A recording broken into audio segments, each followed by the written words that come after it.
요양병원 환자평가표 작성 요령, 환자 분류 체계 인정 기준. 학습 목표 1. 정액 환자군 분류 체계를 알고 환자평가표 작성 이전에 환자군 반영을 할 수 있다. 2. 환자 분류 체계를 파악할 수 있으므로 의무 기록을 정확히 기재할 수 있다. 학습 내용 1. 요양병원 정액수가 분류 체계. 2.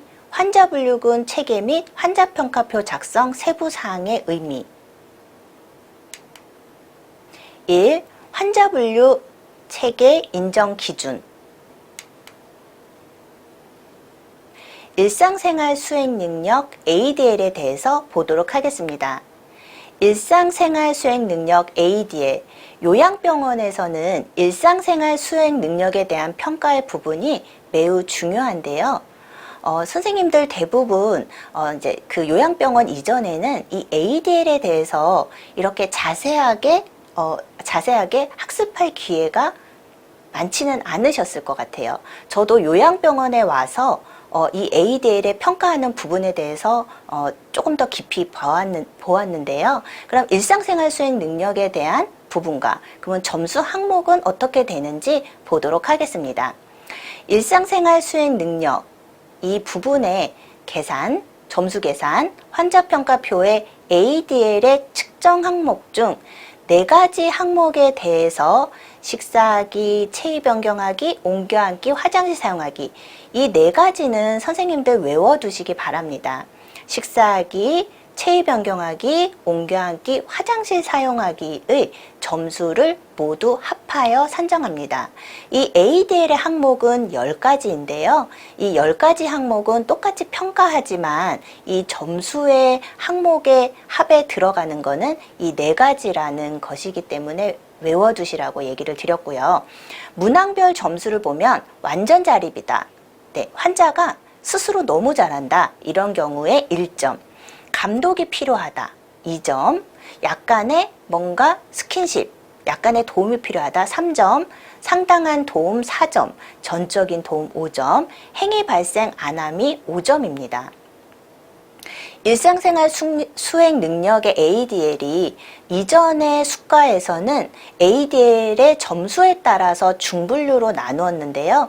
이제 이 중분류는 삭제되었지만 환자군별의 기준은 남아있기 때문에 환자평가표에서의 ADL은 평가는 반드시 해야 합니다. 저희가 수가에 대한 내용을 보시게 되면 저희가 개정된 부분에서는 5분류로 나누어졌고요. 이전에는 여기에 ADL의 점수에 따라서 이렇게 2개나 3개씩 나누어졌어요. 근데 이제 이렇게 ADL 점수에 따라서 나누어지는 것이 없이 이 개정에서는 5개로 나누어지는 거고요. 의료 중도에서 탈기저귀의 행위를 하는지 안 하는지 여부에 따라서 이렇게 2가지로 나누어집니다. 선택입원군 같은 경우는 입원 본인 부담률을 적용하지 않고 외래 본인 부담률로 적용하기 때문에 입원하였다고 하더라도 외래 본인 부담률인 40%를 적용합니다. 의료 최고도에 대해서 보도록 하겠습니다. 일상생활 수행 능력이 11점 이상이면서 인공호흡기나 혼수, 중심정맥 영양 중 하나 이상에 해당하는 경우에 산정합니다. 여기에서 선생님들 중요하신 거, 자, 11점이에요. 10점이면 의료 최고도가 아니겠죠. 근데 대부분 인공호흡기나 혼수나 중심정맥 영양을 하고 있다면 ADL이 이렇게 10점은 당연히 좀 넘더라고요. 근데 이제 이게 딱 그 환자에 대해서 넘는 그 11점이 된다 안 된다를 제가 기준을 잡는 건 아니고요. 환자 상태에 따라서이기 때문에 이 부분은 선생님들이 ADL이 11점 이상이라는 거, 이거 전제 조건이면서니까 전제 조건에서 인공호흡기, 혼수, 중심영맥 이 3가지 중에서 하나 이상에 해당하는 경우는 의료 최고도이다. 이렇게 외워두시면 되겠습니다. 의료 고도에 해당하는 경우입니다. 다음의 경우에 의료 고도인데요. 첫 번째로 뇌성마비, 척수 손상에 의한 마비, 사지마비, 편마비, 파킨슨병, 신경성 희귀난치성 질환, 후천성 면역결핍증, 다발경화증을 가진 환자가 일상생활 수행 능력이 18점 이상인 경우입니다. 여기에서 18점 이상 또 나왔죠. 또한 두 번째로 3단계 이상의 욕창으로 2가지 이상의 피부궤양 치료를 받고 있는 경우예요. 자, 3단계 이상이면 되고요. 뭐 개수나 이런 게 나온 게 아니죠. 3단계 이상의 욕창이 있고, 자, 2가지 뭐 에어 매트리스를 하고 있다던가 드레싱을 하고 있다 그러면 이 피부궤양 치료를 2개 이상이기 때문에 이런 경우에 의료 고도에 해당합니다. 세 번째로 발열인데요. 탈수, 구토, 체중 감소 중에서 하나 이상을 동반하는 경우에 하나입니다. 발열이 최초 3일 이상 있고 발열 원인을 찾는 검사와 처치를 받고 있는 경우입니다. 네 번째로 2도 이상의 화상으로 처치를 받고 있는 경우는 의료 고도에 해당되겠습니다. 다섯 번째로 매일 격렬하거나 참을 수 없는 통증입니다. 이렇게 통증이 있고 이런 통증 관련 치료가 반드시 수반되어야 됩니다. 이렇게 통증 관련 치료를 받고 있는 경우 또는 이렇게 10점 중 7점 이상이거나 저희가 NRS가요. 그 다음에 FPS는 5단계 중에서 4단계 이상인 경우에 해당되겠습니다. 6에서는 7일 이상의 지속적 경관 영양이나 7번째 기관절개관 관리를 매일 받고 있는 경우, 8번 당뇨 환자가 합병증으로 발에 감염이 있어서 주기적으로 드레싱을 받고 있는 경우입니다. 일상생활 수행 능력이 4에서 8점인 경우는 제외이고요. 9번째로 산소 포화도가 90 이하인 경우, 자 이렇게 숫자 나왔죠? 그럼 선생님들 91%인 경우는 아닌 거거든요. 그러니까 산소 포화도가 반드시 90% 이하인 상태에서 산소 투여를 시작해야 돼요. 그러니까 이 시작 시점에 90% 이하인 게 확인이 되어야 되고요. 의무 기록이에요. 그 다음 7일 이상 산소를 투여받고 있는 경우에는 저희가 의료 고도에 해당합니다. 10번에 일상생활 수행 능력이 10점 이하이면서 의료 최고도 조건에 해당하는 경우입니다.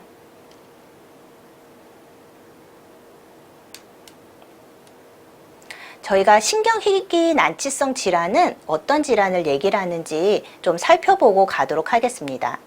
중증 근무력증, 근신경성 장애, 근육성 1차성 장애, 헌팅통병, 유전성 운동실조나 척수성 근위축성 관련 증후군, 달리 분류된 질환에서의 1차적으로 중추신경계에 영향을 주는 계통성 위축이나 진행성 핵산 앙금마비, 중추신경계통의 비정형 바이러스 감염, 아급성 괴사성 뇌경증, 리라고도 하는데요. 이렇게 신경성 희귀난치 질환이라고 얘기합니다.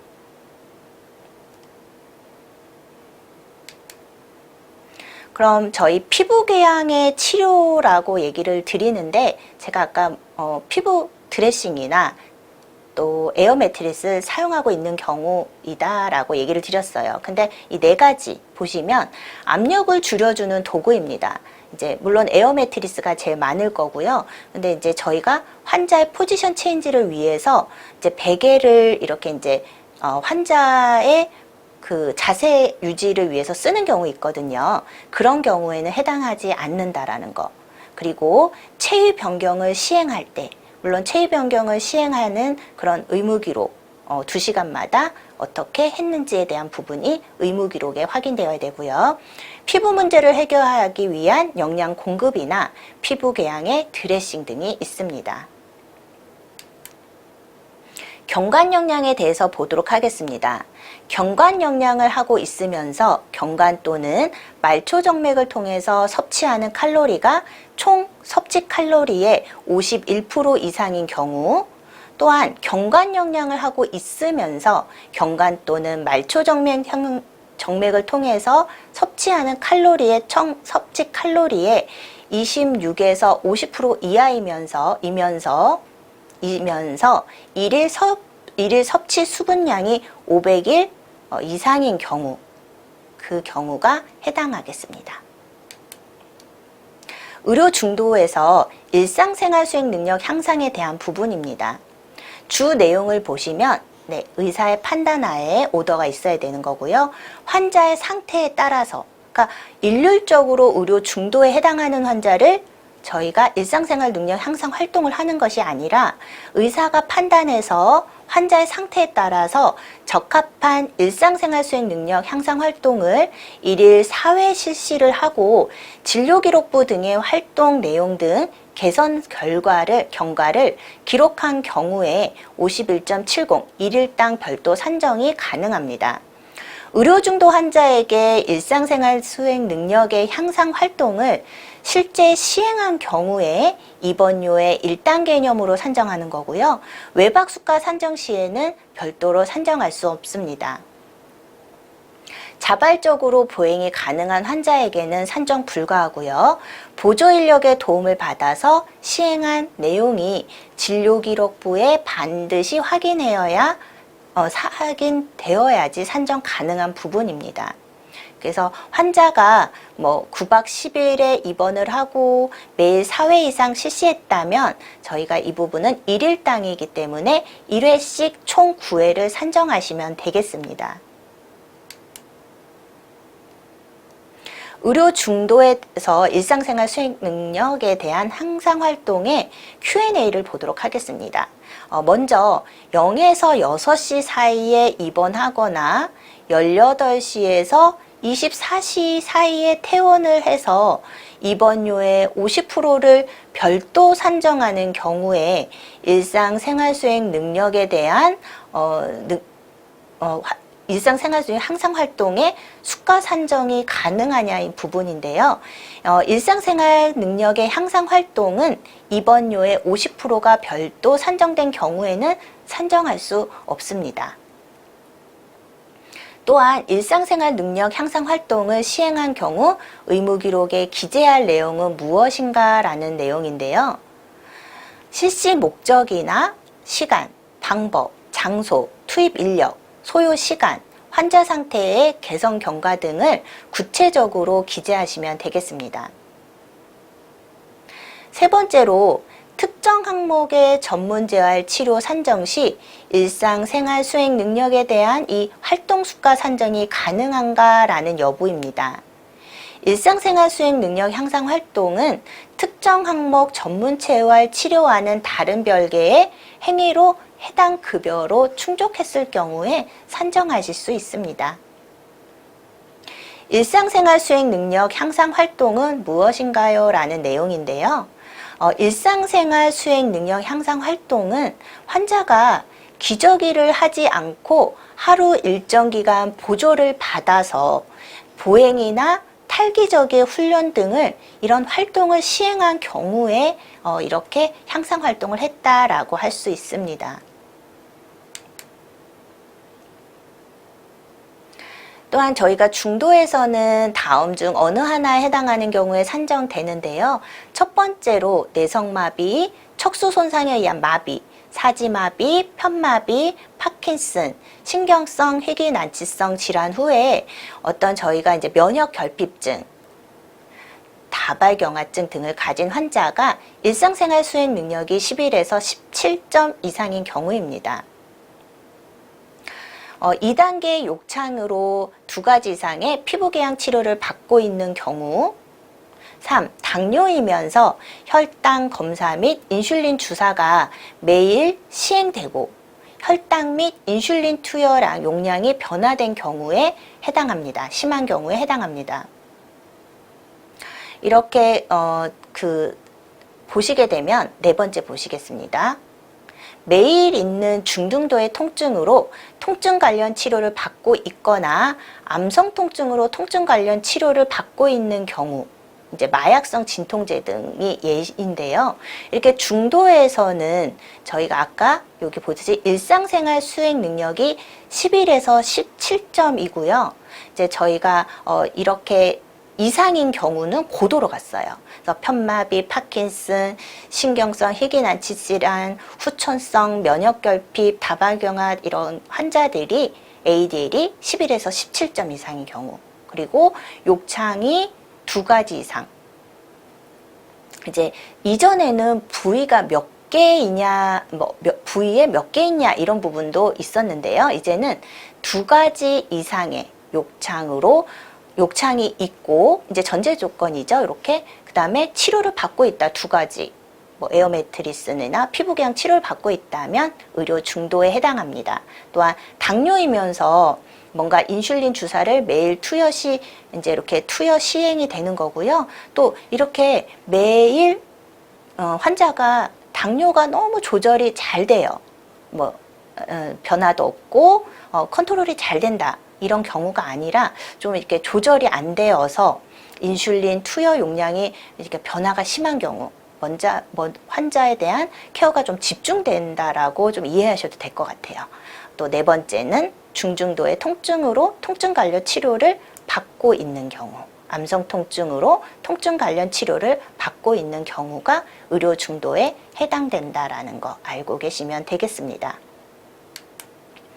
이렇게 5번째에서는 연속 또는 간헐적으로 3일 이상, 이렇게 며칠 이상, 또는 혹은 이거나 전제 조건인 거잖아요. 이런 단어에 대해서 꼭 선생님들 한 번씩 정확하게, 왜냐면 이거나면 A 또는 B지만 이면서는 전제 조건이잖아요. 그래서 이런 부분을 한 번씩 꼭 짚고 넘어가시면 좋겠습니다.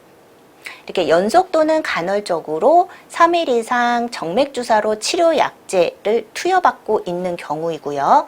6번째는 하기도 증기흡입 치료를 받고 있는 경우, 물론 천식이나 COPD에 대한 질환이 있으셔야 될 거고요. 7번째는 수술 창상 치료 및 이에 준하는 치료를 받고 있는 경우. 8번째로 3개월 이내 루갈리, 위루, 요루, 장루, 수술로 루갈리를 받고 있는 경우나 출혈이나 감염 등의 문제로 지속적인 루갈리를 받고 있는 경우입니다. 9번째에서는 배뇨장애로 일정하게 짜여진 배뇨계획, 방광훈련 프로그램, 규칙적 도뇨 중 하나 이상의 배뇨훈련을 받고 있으면서 7일 이상 배뇨일지가 작성된 경우입니다. 마지막으로 의료 중도에서 10번째, 치매 진단을 받은 환자가 망상이나 환각이나 초조 공격성, 탈억제, 케어에 대한 저항, 배회 중에서 하나 이상의 증상을 일주일에 2일 이상, 2번이 아니죠. 2일 이상 있어야 되고, 만약에 4주다 그런 경우에는 8일 이상을 보여서, 그러니까 저희가 환자평가표는 어떤 관찰기간이라는 7일을 보는 건데요. 이렇게 어떤 환자에 대한 증상은 저희가 이렇게 4주, 한 달까지도 8번 이상 보이면 인정이 됩니다. 이에 증상만 보이면 되는 건 아니고요. 여기에 따라서 약물 치료를 받고 있는 경우에 의료 중도에 해당합니다.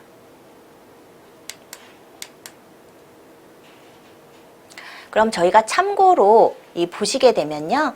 신경희귀난치 질환의 의료 고도에 동일하게 적용이 되는 거고, 피부궤양 치료는 의료 고도 주 3의 기준과 동일하게 적용되며, 주 4에서는 이 배뇨훈련을 받고 있는 경우는 일정하게 짜여진 배뇨계획, 방광훈련 프로그램, 규칙적 도뇨 중 하나 이상을 시행하는 경우를 얘기를 합니다. 이제 의료 경도에 대해서 보도록 하겠습니다.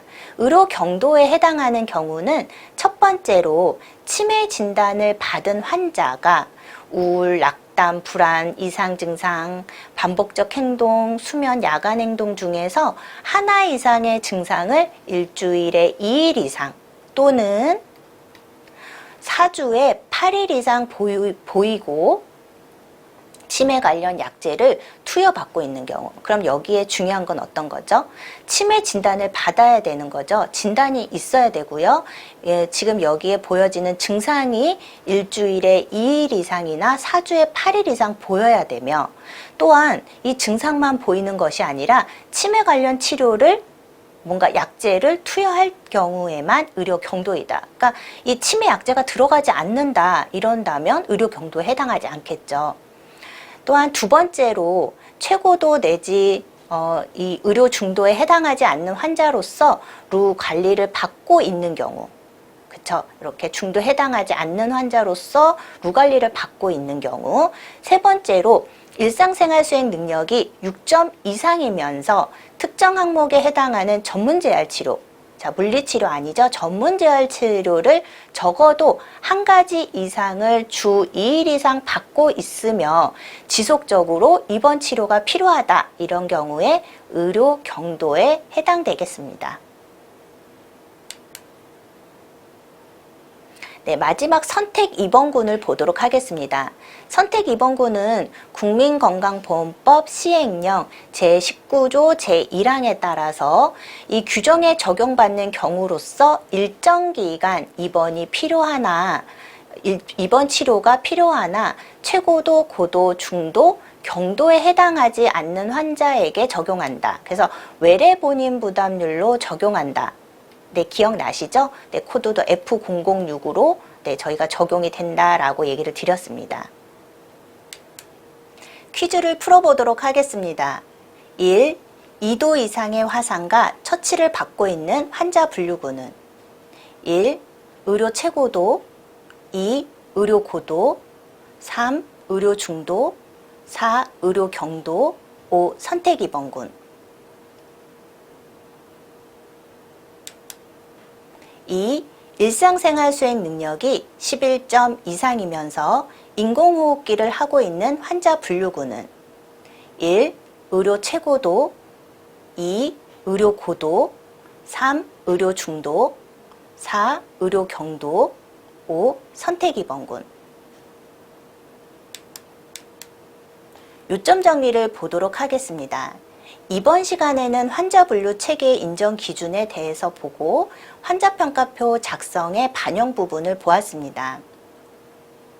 요양병원에서의 환자 분류군은 5개로 나눠지며 의료 중도에서는 탈기저귀에 대한 부분으로 두 부분으로 나누어지며 그 다음 외래 본인 부담률을 적용하는 선택 입원군으로 저희가 나누어졌습니다. 이렇게 환자 분류군에 대해서 정확히 이해하시고 이 환자 분류군은 환자평가표 작성이 정확해야 하므로 선생님들이 두 가지를 잘 연계해서 이해하시면 되겠습니다. 수고하셨습니다.